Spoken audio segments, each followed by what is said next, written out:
vous devez savoir que je suis de l'UDPS.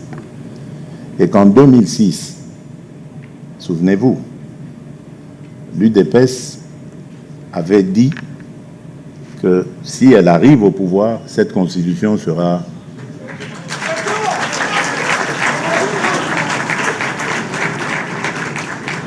Or, là, j'arrive au pouvoir, je ne dis pas que je vais la dégager, j'ai dit on va se pencher dessus. Parce que depuis que je suis à la tête de ce pays, je me rends compte des entraves qu'il y a. Notamment, il y en a une d'ailleurs aujourd'hui, nous parlons ici du partenariat avec les États-Unis. Dans le partenariat, les Américains nous ont exigé certaines réformes qui doivent se faire au niveau de la justice. Ces réformes ne se feraient pas sans réviser la Constitution.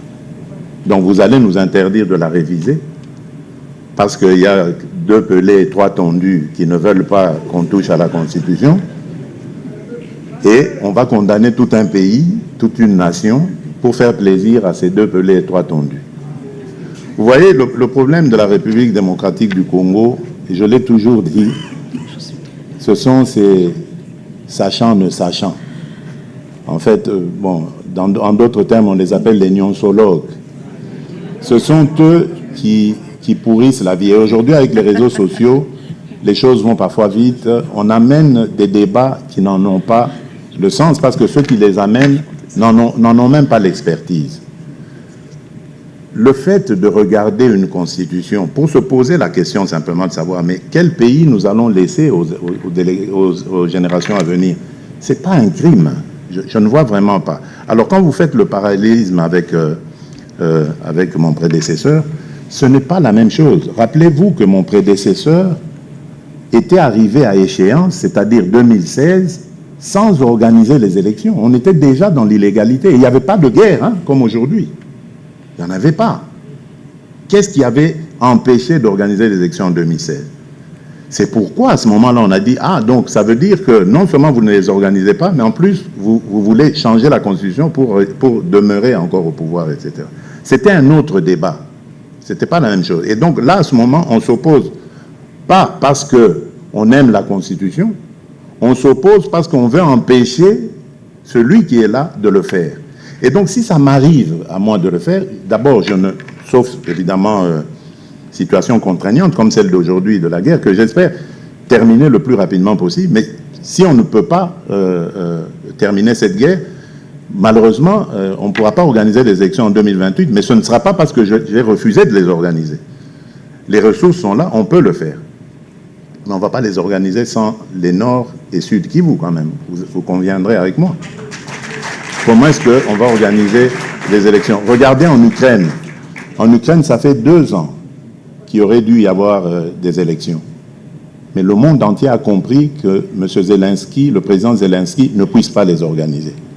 Et c'est vrai, comment est-ce qu'il va organiser une guerre en ayant le couteau sous la gorge, comme c'est le cas? Alors, lorsqu'il m'accuse d'entretenir la guerre, ou ce que vous dites là, alors je me demande dans quel monde on est là.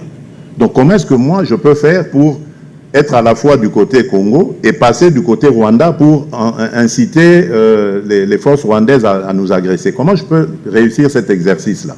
C'est étonnant. Cette guerre, je vous dis, elle nous a été imposée. Et d'ailleurs, aujourd'hui, des langues se délient. Je ne sais pas s'il y aura une question sur ce sujet, mais dans la communauté Banyamulenge, qu'on a longtemps utilisé comme prétexte, etc., pour justifier la guerre qu'on nous fait, les langues se délient. Vous savez que pendant que nous filions la parfaite entente avec mon voisin et homologue qui m'agresse aujourd'hui, mais il armait les fameuses raids de Tabara, ces milices burundaises, tutsi burundaises, je le dis comme ça pour bien vous situer la question, il les armait pour attaquer les communautés Banyamulenge. Et il y a eu des dégâts, ils ont tué beaucoup de communautés, et on attribuait ça au Maïmaï.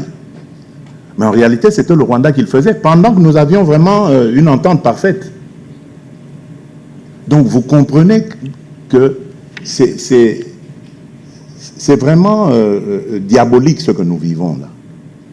Et que, donc, nous devons absolument mettre fin à tout cela pour oser réfléchir quand même, oser, voilà, c'est votre nom, pour oser réfléchir ou commencer à réfléchir à cela. Non, moi, je ne veux pas m'accrocher au pouvoir, mais je veux servir mon pays.